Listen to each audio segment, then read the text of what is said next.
Happy Halloween from Channel 13. Excuse me, Governor. Could you elaborate on the so-called misery index? Governor Reagan. All right. Ronnie, now listen, this is the big time, right? Right?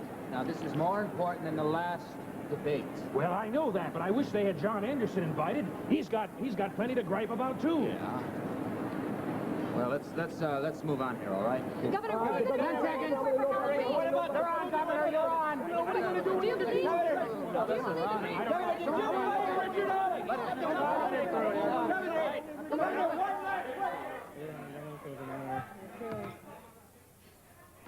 Ladies and gentlemen, Republican presidential candidate, Governor Ronald Reagan.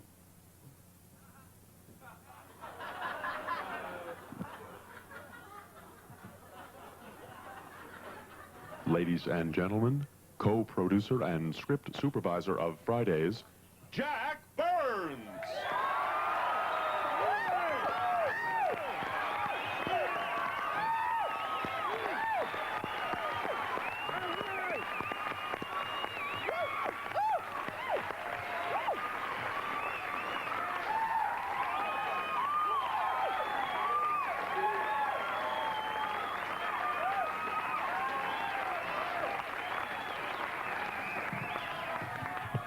Governor, your opening remarks, please. Well, I must say that the obviously pre-planned, spontaneous response to my opponent's entrance is the very reason I'm here tonight.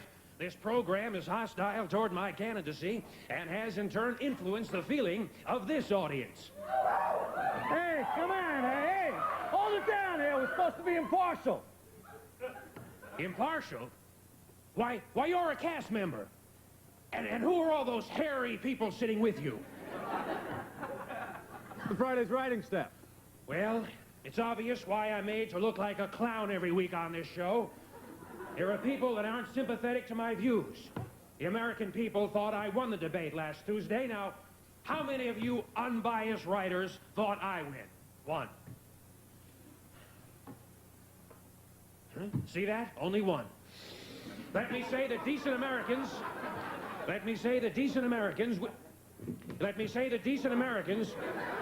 will not support your sex, drugs, and rock and roll party.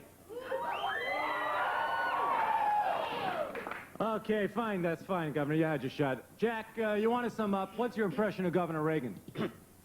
Well, I think Governor Reagan and I both share one thing in common. We both have more chemicals in our hair than in the love canal. You told me that joke would work, Joel. You're my head writer, and you told me that would work. Get him out of here. Okay, great, Jack.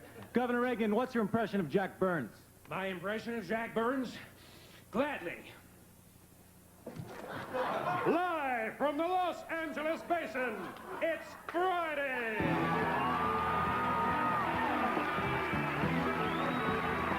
Starring Mark Lightfield, Mary Edith Morrell, Melanie Chartoff, Larry David, Darrow Igus, Brandis Kemp, Bruce Mullen, Michael Richard, John Rourke, and special guest star, Straits.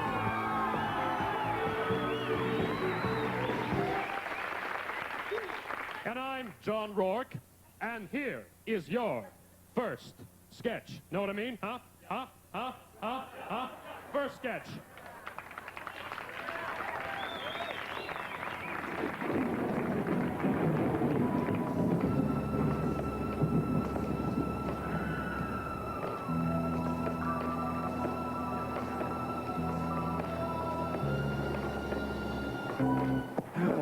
Evening, Professor. Everything all right? Yes, you just startled me, that's all. Well, they're working on the streetlights now. The storm really messed up the power lines. You sure you're all right? Do you believe in evil, Officer Riley? Well, in my line of work, Professor, that sort of comes with the territory. No, I mean evil is a force. Something dark and palpable that possesses people and forces them to do its bidding. No, There's something evil in that house. Hangs there like a mist. God's mercy on all who live.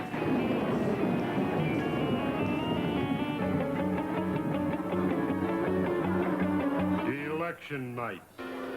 When the polls close, the terror begins.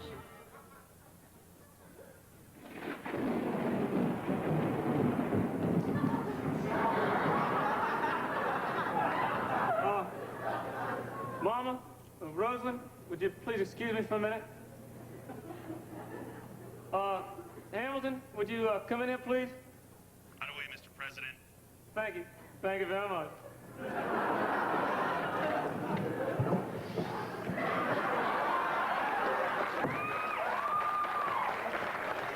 Hamilton. Yeah, please.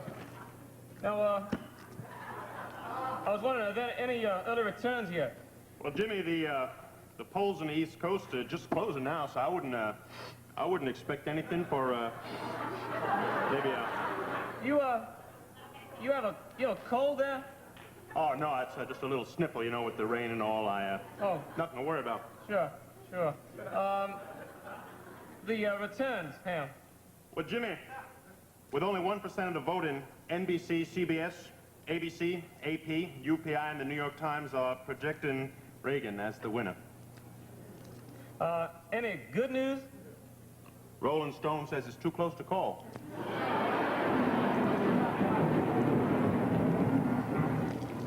What is it? I don't know. I suddenly felt this cold chill running down my spine. Yeah, so did I. Rosa, Mama, Ham, who's he? Vice President Mondale.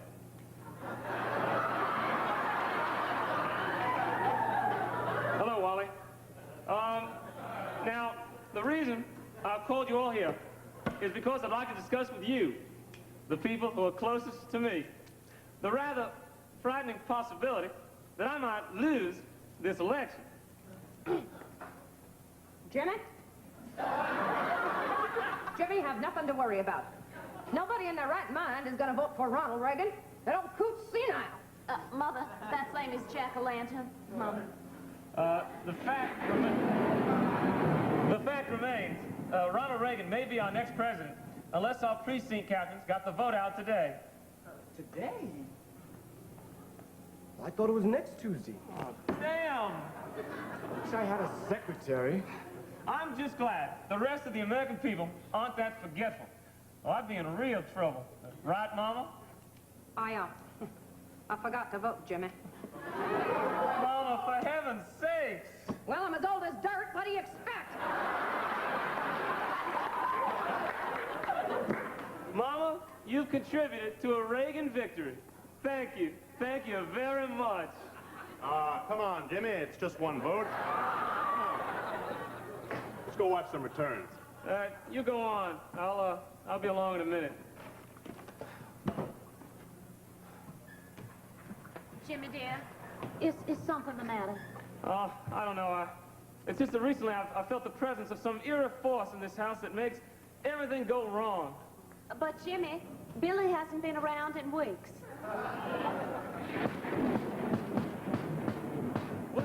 What's that? Seems to be coming from Amy's room. Oh, let's skedaddle.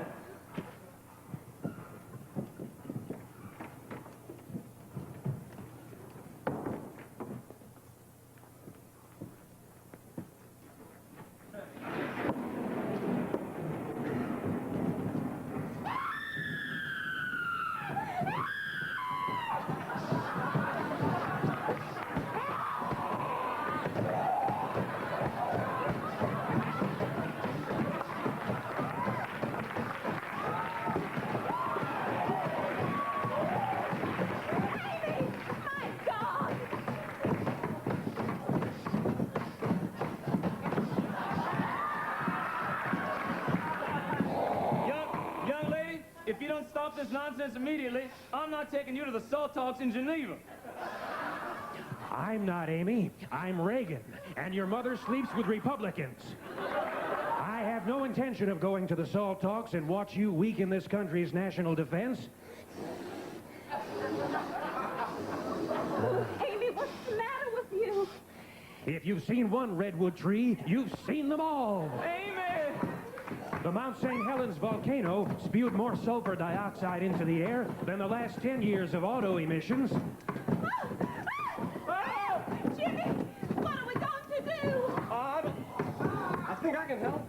Well, Mr. Vice President, what can you do?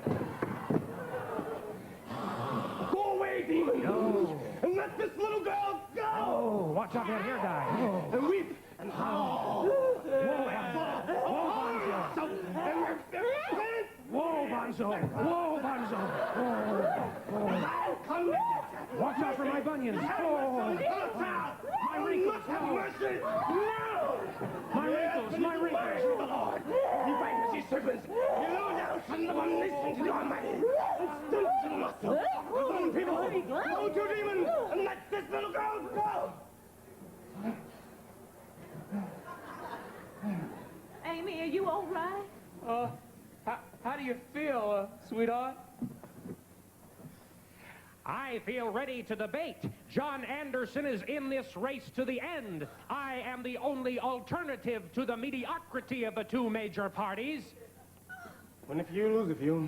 The American people deserve a choice. I'm the only candidate who is discussing the issues. I am not a spoiler. A vote for me is not a vote for Ronald Reagan. As Barry Commoner said, they're both full of...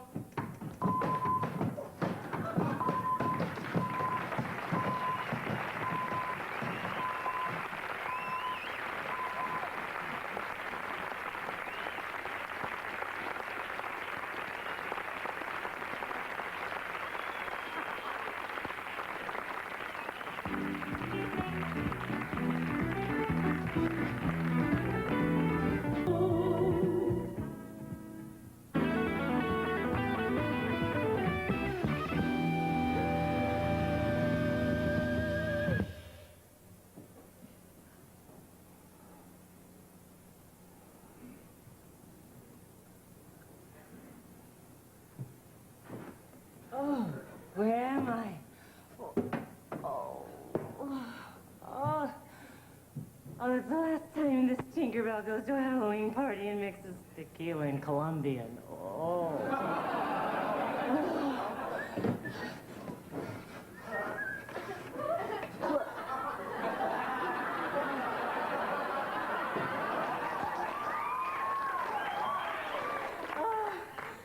Good morning. Oh. Good morning, Mr. Lancelot. Carl? Cora, Kip, Kurt. This is really awful, but I don't remember your name. Good morning, Sleeping Beauty.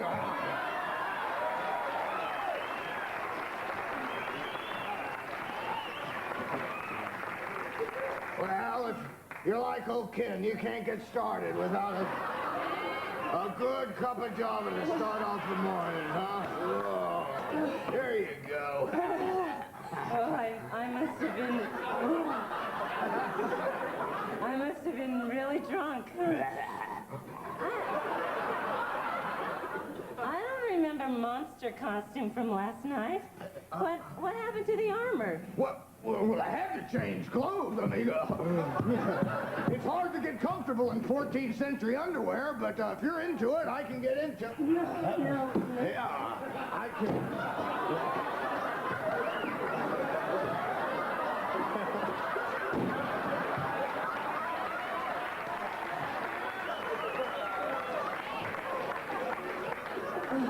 By the way, sorry about your magic wand. It got caught in the spokes of my chopper on the way home last night. Oh, motorcycle. Oh, my head. Got a hangover, eh? Well, you stay right where you are. Old Kim's got just the thing for that. Ken? Yeah? Are you going to another costume party? Heck no, I'm partied out. Why are you wearing that? Well, my jogging costume's at the cleaners. Here, This'll put the tinkle right back into your bell. There you are. Okay, Tinkerbell, down the hatch. Oh, no thanks. I'm feeling fine. Yeah? Suit yourself. Oh, well. Ken! Yeah.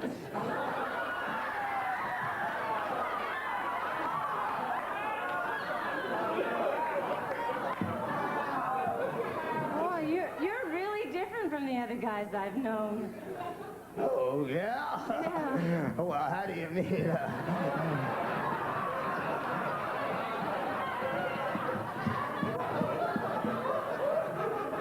Well, In what way? the eggs you drink, the faces you make, and that costume you're wearing. Well, these are my work clothes. Yeah, I'm a street mime, you know?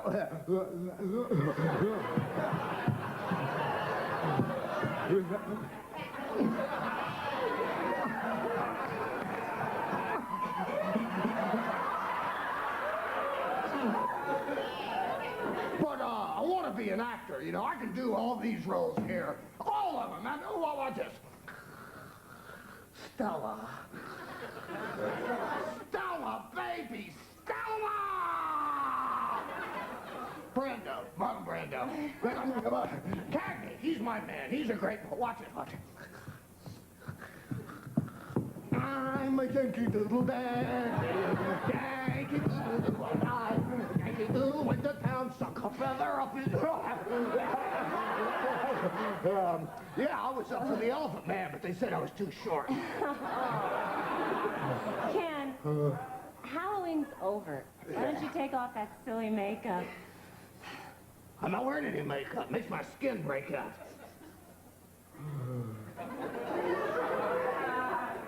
No makeup? No costume? No. Hey, something's burning.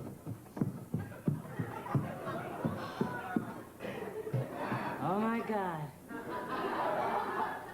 I've been bingoed by a monster.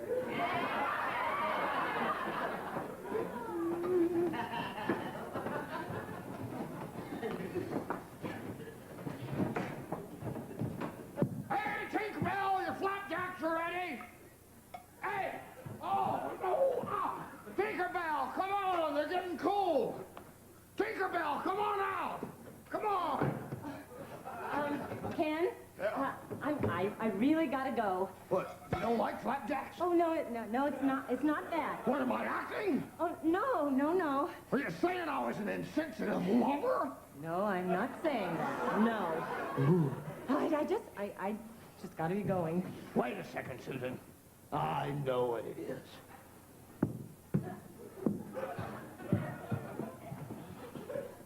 You're probably looking for a permanent relationship, huh? Not for Ken. I'm sorry.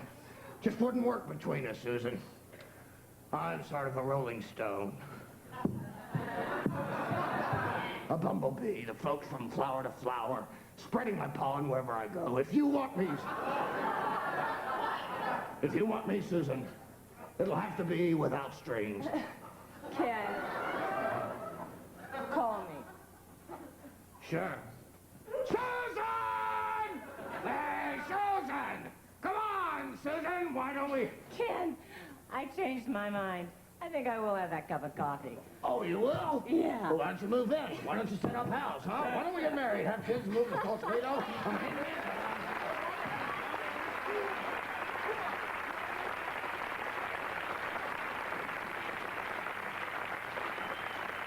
Next on the Friday edition, hungry vegetarians claim cows are fruit. This is the Friday edition with your correspondent, Melanie Chardoff.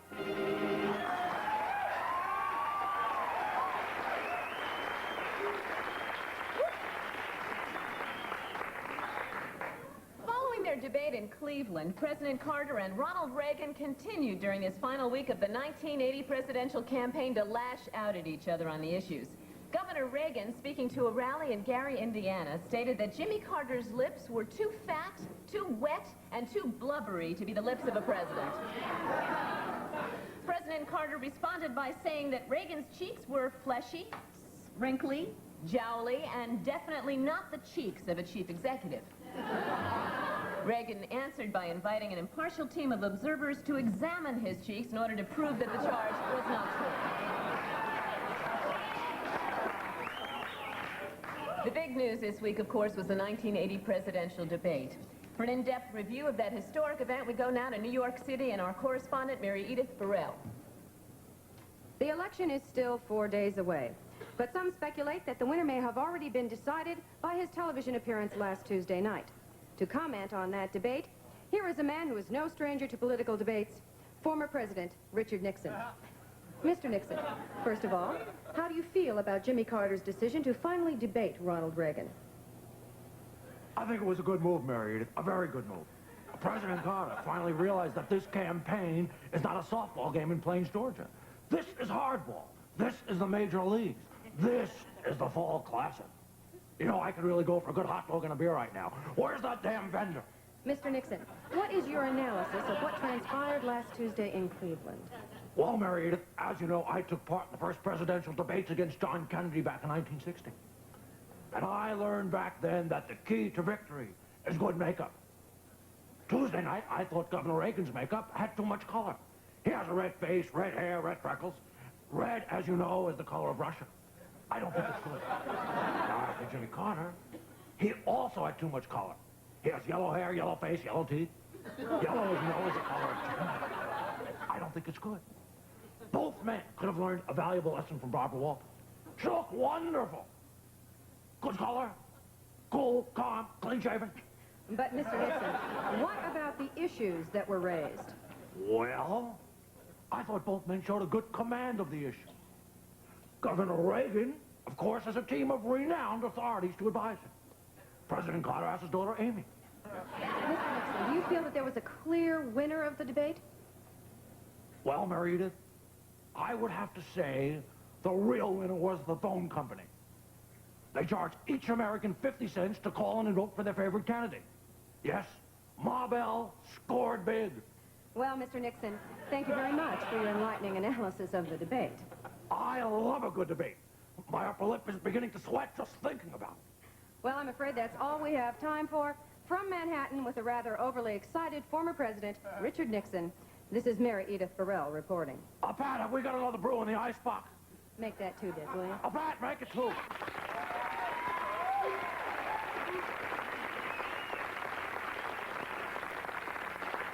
In other campaign news, President Carter today, in a last-ditch effort to win votes, wowed an audience in South Carolina with his searing rendition of the Smokey Robinson hit, Heard It Through the Grapevine.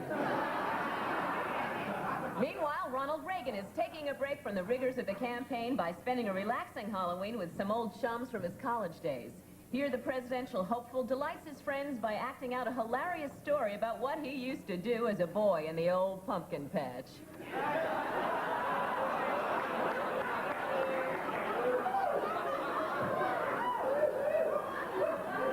Members of the Airline Pilots Association marched in front of the White House this week to demonstrate their concern over the issue of air safety. However, the demonstration had to be cut short when picketing DC-10 pilots began colliding with the 747 pilot. Leonid Brezhnev, the movie, is set to begin production sometime this winter in and around the small Russian village of Gansk.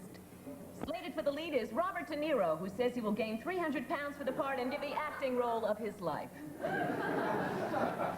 Now, there has been a firestorm of controversy surrounding the results of ABC's nationwide telephone survey following Tuesday night's debate. Although Ronald Reagan received an overwhelming 2-to-1 majority in that survey, Carter supporters claimed that their votes were not accurately tabulated. To explain how that might have happened, here is Friday Edition science correspondent, Mr. Bruce Mahler. Welcome back, Bruce.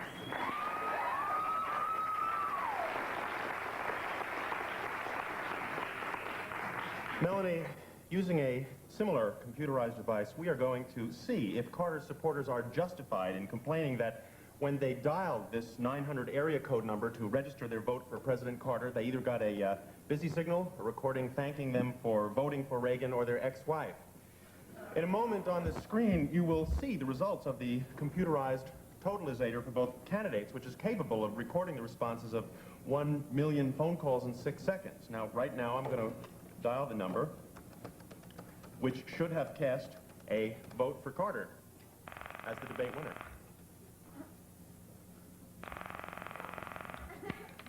Hello, Luigi's Pizza Parlor. We deliver. Okay, we'll try again. We'll try again. The Carter number, 900.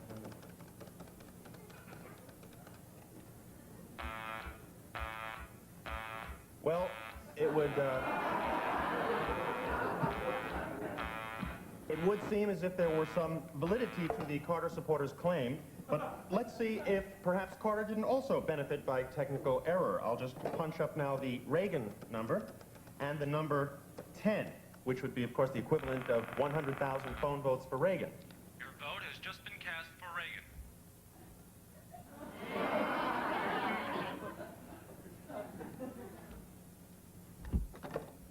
What does this prove, Bruce? Well, I think that this vindicates the ABC survey. As you can see, Carter got a couple of votes that he shouldn't have.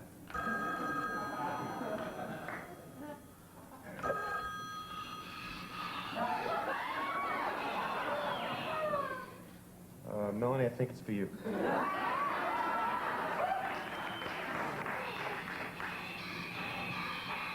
Dad, I told you not to call me here. Bruce, I want to thank you for that informative report. Thank you.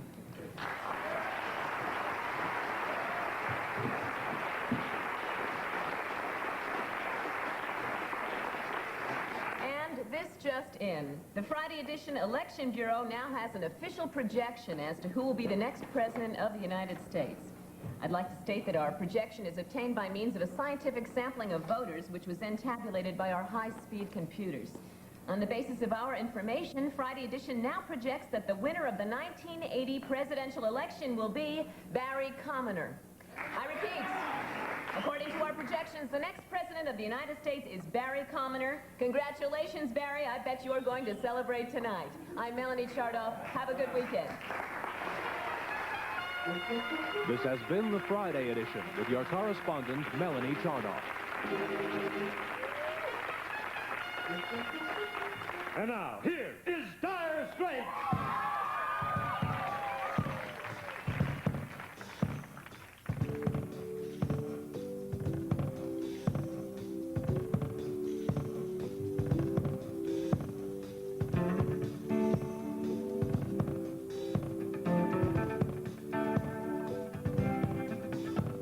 Seen a girl on a one-way corridor, stealing down a wrong-way street. All the world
slide.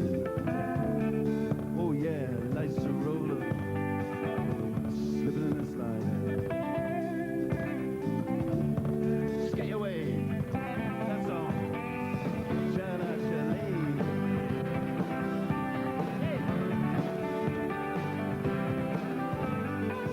Shala Chalet. Just sing it out. I'm gonna skate away.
La música de los Talking Heads. Hello. Back to la música, un momento por un anunciamiento público servicio. Buenos campaños. Señores y señoritas, atenciones. Noviembre 4, el elección grande por el presidentía, los big one. El presidentía, el democratito señor Jaime Carter con los problemas, los Billy, el Teeth, el hostages, el señor Ham Jordan, señor Toot, los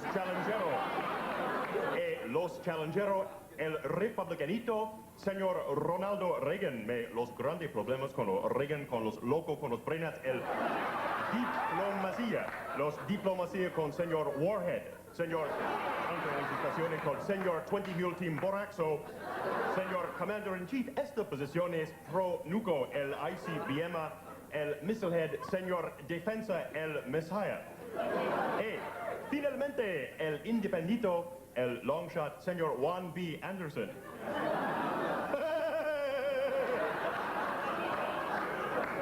Seriosamente, don't be el goat, get out and vote. Los preceding anunciamientos politicales paid for con los amigos de los democracias. And now, back to la música de los B-52s.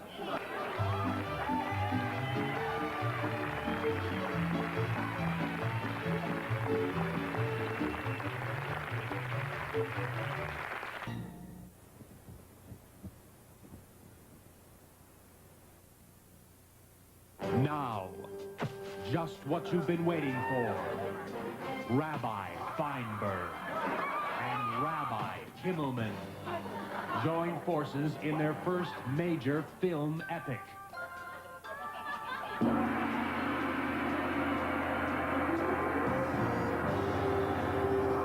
Enter the Matzoi. Come and discover the mystery that we all know. The mystery of Matzoi. They called him the Evil One, a sinister devil who liked to put impositions on Jewish American princesses. Hey, chap. But only the two masters of Matzoi had the chutzpah to help. Try these. No, there's enough of the soup already. Keep them away. Just try.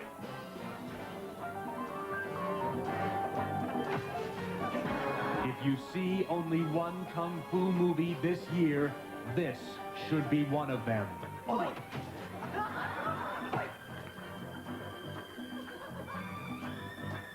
No, you fool. You break the matzo with your mind, not your head. Thusly. Just feel the excitement. Experience the adventure. Who will save the princess from being tormented? No.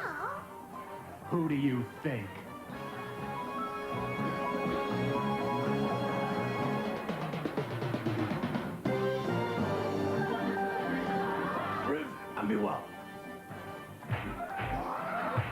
There's the mystical rituals of the martial arts.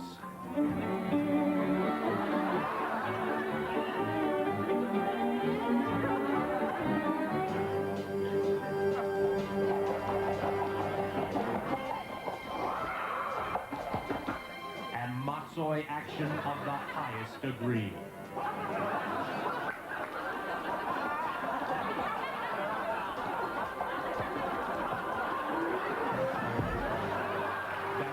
This, the movie you've got to see. Listen up. The Matzoi yields a deadly force that can never be retrieved. Oi!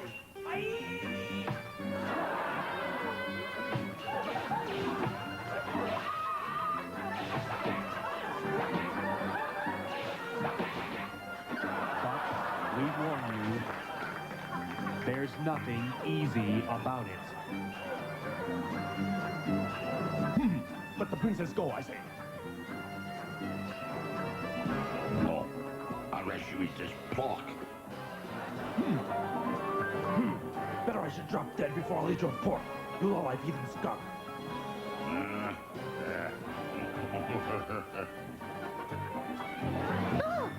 Don't miss. Enter the Matzoi, a Thomas Crane-Rocky production, featuring Chuck Mitchell as the evil one, Mindy Glassman as the Jack, Mel, Solly, Izzy, Milty, Moisha, and David as the fighters. Starring Rabbi Emanuel Kimmelman and Rabbi Isaiah Feinberg as the Tiger. Riv, and be well.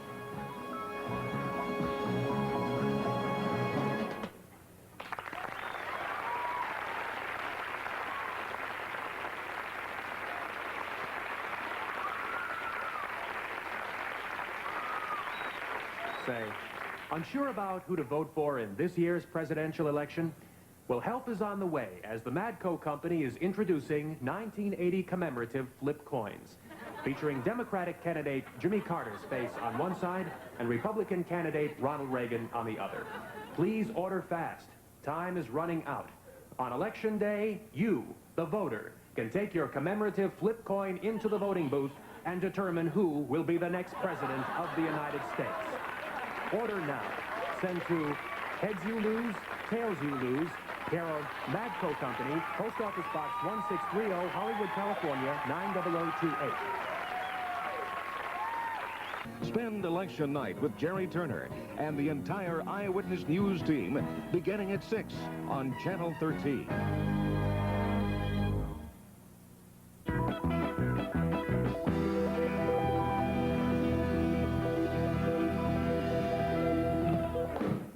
Once again, here is Dire Straits.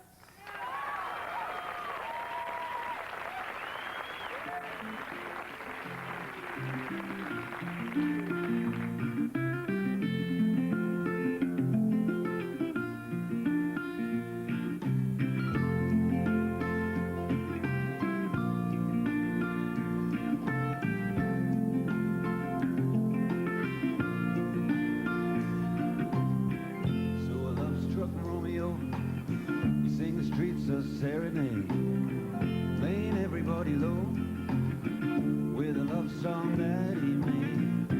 Find a convenient street light, steps out of the shade, he says something like, you and me, babe, how about it? Juliet says, hey, it's Romeo, you nearly give me a heart attack. He's underneath the window, she's singing, hey, la, my boyfriend's back.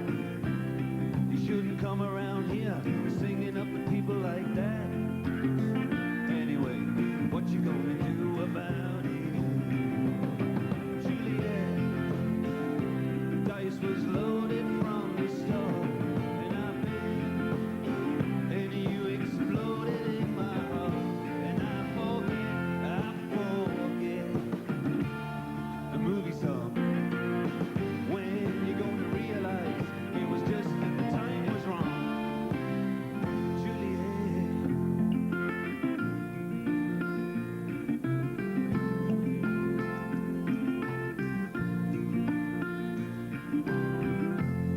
come up on different streets, they both were streets of shame. Both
company. And all I do is kiss you through the bars of a rhyme. Julia, through the stars with you. Anytime. Juliet, when we made love, you used to cry. You said, I love you like the stars above. Love you till I die. And there's a place for us. You know the movie song. When you're gonna realize it was just that the time was wrong.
This is a test. Este solamente un testa. Por los next 60 segundos, this estaciones conducta una testa de los sistemas de los emergencia broadcaster. Esta una test por defender a los Soviet ataco.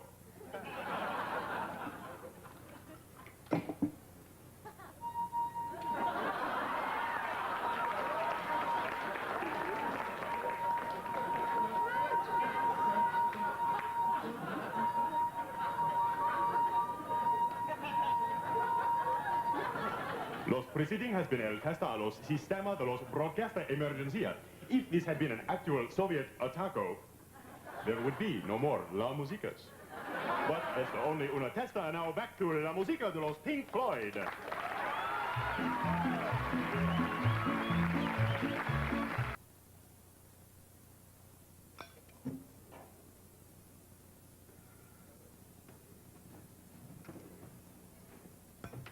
You're very quiet tonight, Mr. Grouch. Honey, you remember Lucy Richfield, our old dope dealer? Richfield, huh? I don't know. Oh, sure you do. Well, I ran into her today, and get this. She is now the most successful real estate dealer in Marin County.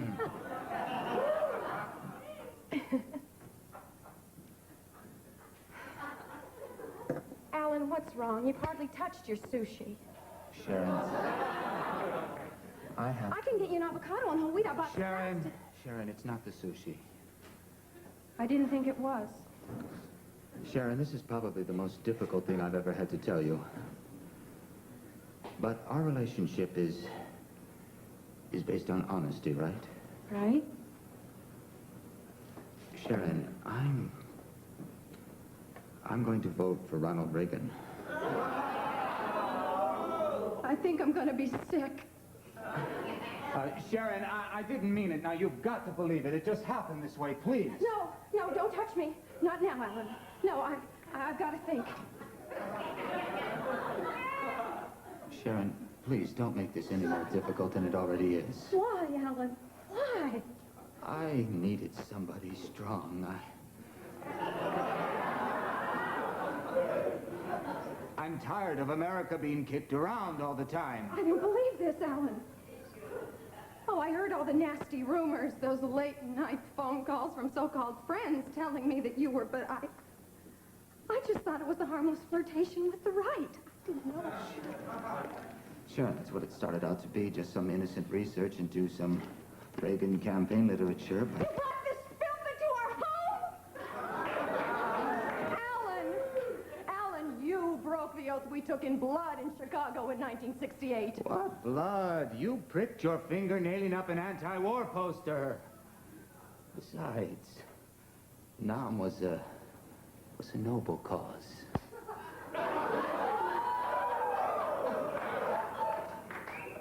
Well, That's not worthy of another mother for peace.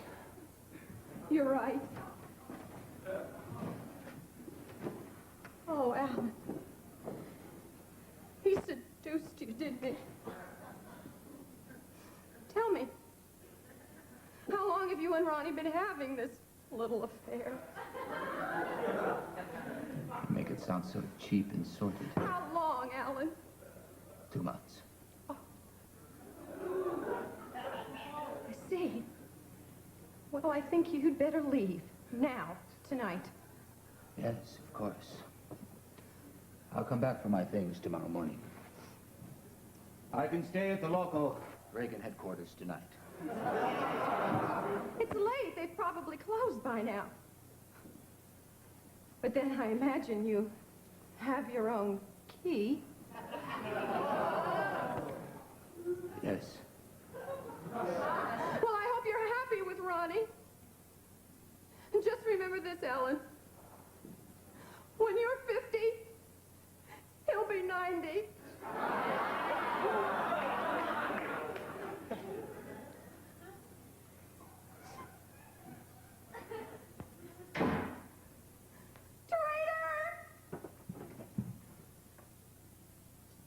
Finally in the news, former anti-war presidential candidate Eugene McCarthy has reaffirmed his continued support of GOP presidential candidate Ronald Reagan. Now, back to music. Where have all the flowers gone? Time passing. Where have all the flowers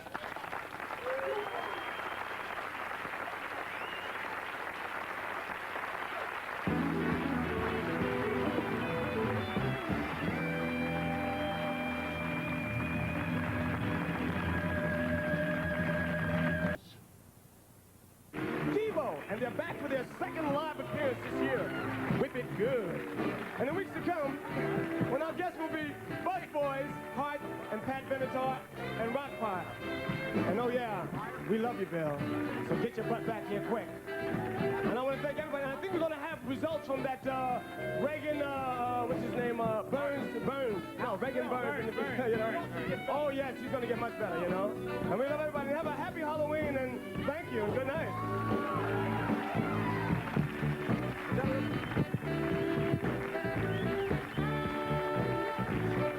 Results of that poll were interesting. The machine didn't work, and I may be out of work. Okay, want to remind you, too, that Fred Raker appeared tonight as President Carter, and Enter the Matzoi film was by Thomas Kramer, and those polls keep climbing. Keep those numbers climbing. I need the votes. I need the work. Love you.